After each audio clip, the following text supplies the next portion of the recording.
Kualitas air dari sisi kimia sangat penting, karena air bisa mengandung bahan berbahaya seperti logam berat, bahan kimia industri, dan limbah pertanian.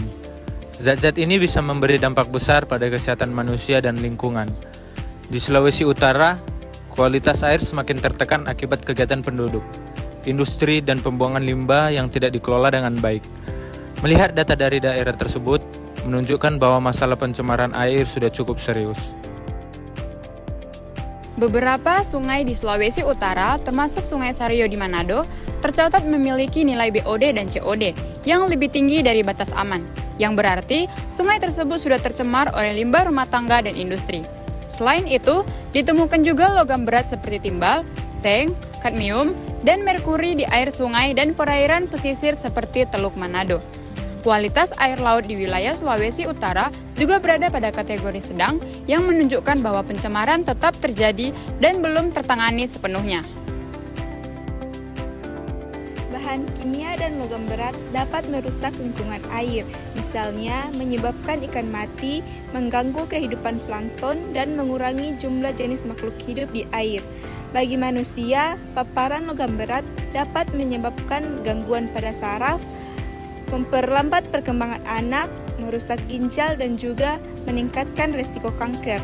Masyarakat yang memakai air sungai tanpa diolah terlebih dahulu adalah kelompok yang paling mudah terkena dampaknya.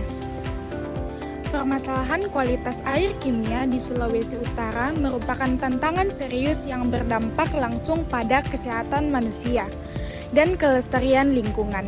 Data mengenai tingginya BOD, COD, dan kandungan logam berat menunjukkan bahwa pencemaran air sudah berada pada tingkat yang mengkhawatirkan.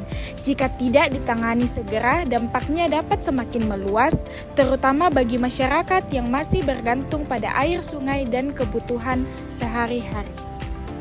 Melalui upaya bersama antara pemerintah, industri, masyarakat, dan lembaga pendidikan, perbaikan kualitas air bukanlah hal yang mustahil. Tindakan nyata dan berkelanjutan sangat dibutuhkan agar sumber daya air di Sulawesi Utara tetap aman, bersih, dan layak untuk generasi sekarang maupun masa depan.